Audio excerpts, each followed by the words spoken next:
Hello बच्चों, आज प्रजनन विधियों में हम डिस्कस करेंगे लैंगिक प्रजनन के बारे में। तो इसके पहले हमने प्रजनन विधियों में अलैंगिक प्रजनन और वर्ती प्रजनन की चर्चा हम कर चुके हैं। आज के इस वीडियो में हम करेंगे लैंगिक प्रजनन के बारे में विस्तार से चर्चा। तो सबसे पहले देखते हैं लैंगिक प्रजनन की परिभाषा। यह प्रजनन की वह विधि है जिसमें दो जनक अथवा दो अलग प्रभेद के जीव विशिष्ट प्रकार की जनन कोशिकाएं उत्पन्न करते हैं, जिन्हें गैमीट्स कहा जाता है। ये गैमीट्स संयुक्त होकर जाइगोट बनाते हैं और ये जाइगोट भ्रूण बनाता है और यह भ्रूण नया जीव या नया पौधा बना देता है।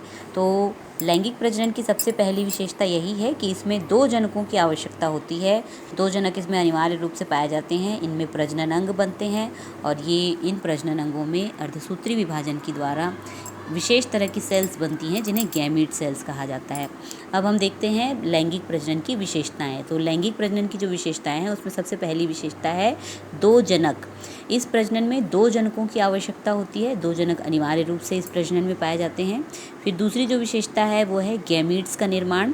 प्रजनन अंगों में अर्धसूत्री विभाजन के द्वारा कुछ विशिष्ट कोशिकाओं का निर्माण होता है, जो कि आगे चलकर भ्रूण का निर्माण करती हैं, जाइगोट का निर्माण करती हैं। इन विशिष्ट कोशिकाओं को कहा जाता है गैमीट्स। फिर तीसरी इसकी विशेषता ये है कि ये जो गैमीट सेल्स बनते हैं ये हैप्लॉइड प्रकार के होते हैं। ये जो कोशिकाएं होती हैं गैमीट कोशिकाएं, वो हैप्लॉइड प्रकार की होती हैं, अर्थात इनमें गुणसूत्रों का केवल एक ही सेट पाया जाता है। इसके बाद इसकी अगली विशेषता है अर्धसूत्री विभाजन की उपस्थिति। अर्धसूत्री विभाजन की प्रक्रिया जो है ये अलैंगिक प्रजनन में आपको कहीं पर भी देखने के लिए नहीं मिलती, लेकिन लैंगिक प्रजनन में ये अनिवार्य रूप से ये अर्धसूत्री विभाजन पाया जाता है। इसके बाद हम देखते हैं निम्न स्तर के जीवों में पाया जाने वाला लैंगिक प्रजनन। निम्न स्तर के जीवों में लैंगिक प्रजनन, तो बड़े जीवों में आप देखते हैं कि मेल और फीमेल को आप अच्छे से पहचान सकते हैं उनके विशिष्ट बनावट के द्वारा, शारीरिक बनावट के द्वारा। लेकिन निम्न वर्ग के जो जीव होते हैं जैसे कि बैक्टीरिया वगैरह हैं, इनमें शारीरिक संरचना में कोई अंतर नहीं होता, लेकिन इनमें दो प्रभेद होते हैं। एक जो होता है बैक्टीरिया वो धनात्मक प्रभेद का होता है, दूसरा बैक्टीरिया ऋणात्मक प्रभेद का होता है। और इसमें धनात्मक और ऋणात्मक प्रभेद में हम अंतर इस प्रकार से कर सकते हैं कि इनमें जब कॉन्जुगेशन की क्रिया होती है, जब ये प्रजनन करते हैं, तो इनमें से एक जो होता है वो जेनेटिक पदार्थ को प्रदान करता है, इसलिए उसे डोनर सेल या धनात्मक बैक्टीरिया कहा जाता है। और एक जो बैक्टीरिया होता है वो इसके जेनेटिक पदार्थ को ग्रहण करता है, इसलिए इसे ऋणात्मक प्रभेद का बैक्टीरिया या रेसिपिएंट बैक्टीरिया कहा जाता है। उसके बाद जब ये अपने नए संतानों को उत्पन्न करेंगे सामान्य विखंडन की विधि के द्वारा, तो उनकी संतानों में या नए ये जो बैक्टीरियल सेल्स बनेंगी, इनमें धनात्मक और ऋणात्मक दोनों प्रभेद के बैक्टीरिया के जेनेटिक गुण विद्यमान होंगे। तो ये बहुत ही प्राथमिक प्रकार का लैंगिक प्रजनन इनमें देखने के लिए मिलता है। इसके बाद देखते हैं निम्न वर्गीय पौधों में लैंगिक प्रजनन। तो निम्न स्तर के जो पौधे होते हैं उनमें विशेष तरह के प्रजनन अंग बनते हैं, जिन्हें एंथ्रीडिया और आर्किगोनिया कहा जाता है। ये एंथ्रीडिया और आर्किगोनिया जो हैं ये यहाँ पर इनकी गैमीट सेल्स का निर्माण होता है। गैमीट सेल्स को निर्माण करने के लिए ये देखिए यहाँ पर ये है मॉस एक ब्रायोफाइट है ना। और यहाँ पर आपको ये जो काले रंग की संरचना दिख रही है ये है इसका एंथ्रीडिया। एंथ्रीडिया जो है ये नर गैमीट सेल्स को उत्पन्न करने वाला अंग है। और ये जो संरचना है ये है आर्किगोनिया, ये भी मॉस के अंदर ही पाया जाता है। ये जो है ये मादा प्रजनन अंग को प्रदर्शित करता है। और यहाँ पर ये देखिए, यहाँ पर ये एग का निर्माण होता है। तो एंथ्रीडिया और आर्किगोनिया जो हैं वो लोअर प्लांट्स में पाए जाने वाले प्रजनन अंग हैं। इसके बाद अगला हम देखते हैं जीवन चक्र की विभिन्न अवस्थाएं। प्रजनन की दृष्टिकोण से जीवन चक्र की विभिन्न अवस्थाएं। तो सबसे पहली जो अवस्था आती है वो है किशोरावस्था, फिर दूसरी अवस्था है प्रजनन अवस्था और तीसरी अवस्था है जीर्ण अवस्था। तो किशोरावस्था आप लोग ये सब जानते ही हैं कि किशोरावस्था में कोई भी जीव जो है वो पूरी तरह से प्रजनन की क्षमता उसमें नहीं पाई जाती। उसका शरीर जो है वो विकास की अवस्था में होता है, वो ज़्यादा से ज़्यादा भोजन ग्रहण करता है, पोषण ग्रहण करता है, और ग्रोथ की जो स्टेज होती है वो होती है किशोरावस्था। फिर दूसरी जो अवस्था आती है वो है प्रजनन अवस्था। इस अवस्था में जीव जो है वो प्रजनन के लिए पूरी तरह से सक्षम हो जाता है, उसके सभी प्रजनन अंग जो हैं वो पूर्णतः विकसित हो जाते हैं और वो प्रजनन करने के लिए वो जीव पूरी तरह से तैयार रहता है। फिर तीसरी अवस्था आती है जीर्ण अवस्था। जीर्ण अवस्था जो है ये बुढ़ापे की अवस्था है जब कोई भी जीव जो है वो प्रजनन की क्षमता खो देता है, प्रजनन की क्षमता उसमें समाप्त हो जाती है।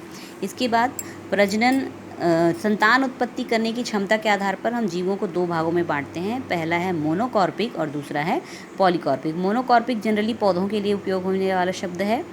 मोनोकॉर्पिक पौधे हम उन पौधों को कहते हैं जो अपने जीवन काल में केवल एक ही बार फलन करते हैं, अर्थात एक ही बार प्रजनन करके वो एक ही बार बीजों को उत्पन्न करते हैं। इस तरह के पौधों को हम कहते हैं मोनोकॉर्पिक पौधे।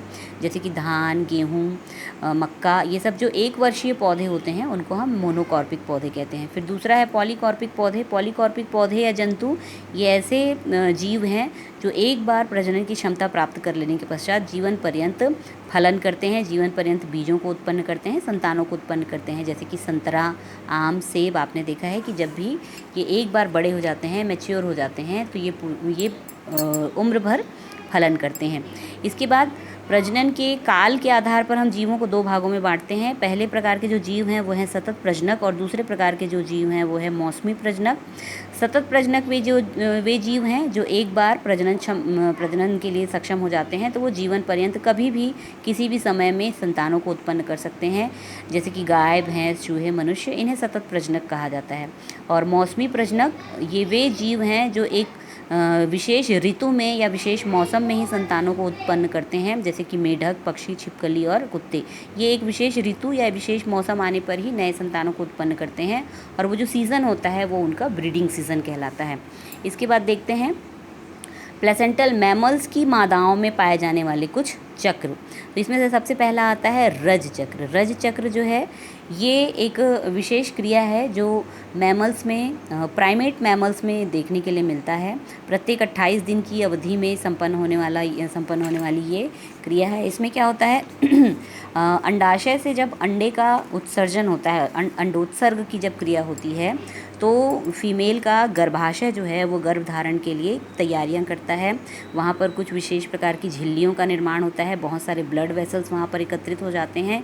लेकिन जब उस अंडे का निषेचन नहीं होता तो वो अंडा गर्भाशय की झिल्लियों के साथ नष्ट हो जाता है, रप्चर हो जाता है, और रक्त स्राव के साथ वो फीमेल की बॉडी से बाहर आ जाता है। इस क्रिया को कहा जाता है रज चक्र। रज चक्र प्रत्येक 28 दिन में घटित होने वाली घटना है, और यह घटना तब तक होती रहती है जब तक कि वह मादा गर्भ धारण नहीं कर लेती। बंदर, लंगूर और मनुष्य, ये सारे प्राइमेट मैमल्स हैं, इनमें ये रज चक्र देखने के लिए मिलता है।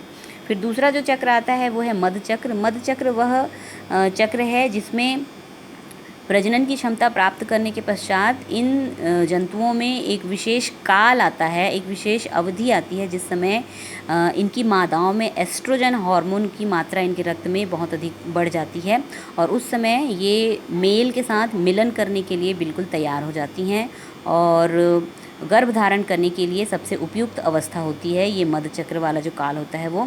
मध चक्र की अवधि जो होती है वो अलग अलग जीवों में अलग अलग होती है। जैसे कि गाय में मध चक्र की अवधि जो है वो 18 घंटे की होती है, जबकि कुत्ता बिल्ली में ये मध चक्र की अवधि जो है वो 7 दिन की होती है। और एक बार जब ये मध चक्र का पीरियड समाप्त होता है तो अगली बार कब फिर से ये पीरियड आएगा, ये इसके लिए कोई निश्चित अवधि नहीं होती। इसके बाद अगला आता है लैंगिक जनन के चरण। तो लैंगिक जनन के जो चरण हैं उसमें मुख्य रूप से पहला चरण जो है वो है निषेचन पूर्व की घटनाएं। निषेचन पूर्व की घटनाओं में जो पहला आता है वो है युग्मक जनन, और दूसरा आता है युग्मकों का स्थानांतरण। युग्मक जनन का अर्थ है युग्मकों का निर्माण। युग्मकों का निर्माण प्रजनन अंगों के अंदर होता है। प्रजनन अंग जो हैं वहाँ पर अर्धसूत्री विभाजन की क्रिया के द्वारा युग्मकों का निर्माण होता है। अंडाशय में अंडे का और टेस्टीज़ में स्पर्म्स का निर्माण होता है अर्धसूत्री विभाजन की क्रिया के द्वारा। इसके बाद दूसरा जो आता है वो है युग्मकों का स्थानांतरण। तो विशेष प्रकार की विधियों के द्वारा युग्मकों का स्थानांतरण होता है।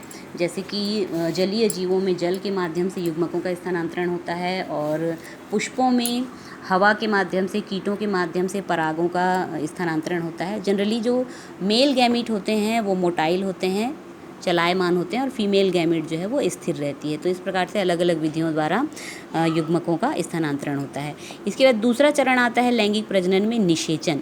निषेचन की क्रिया वह है, इसकी परिभाषा आप लोगों को अच्छे से याद करनी है। निषेचन की क्रिया का अर्थ होता है वह क्रिया जिसमें नर गैमीट और मादा गैमीट कोशिकाएं, ये मादा गैमीट है, ये नर गैमीट है, इन दोनों कोशिकाओं के केंद्रक जब आपस में संयुक्त होकर एक डिप्लॉयड कोशिका बनाते हैं, एक 2n कोशिका बनाते हैं, उसको कहा जाता है निषेचन। ये 2n कोशिका जो बनती है यही कहलाती है जायगोट कोशिका।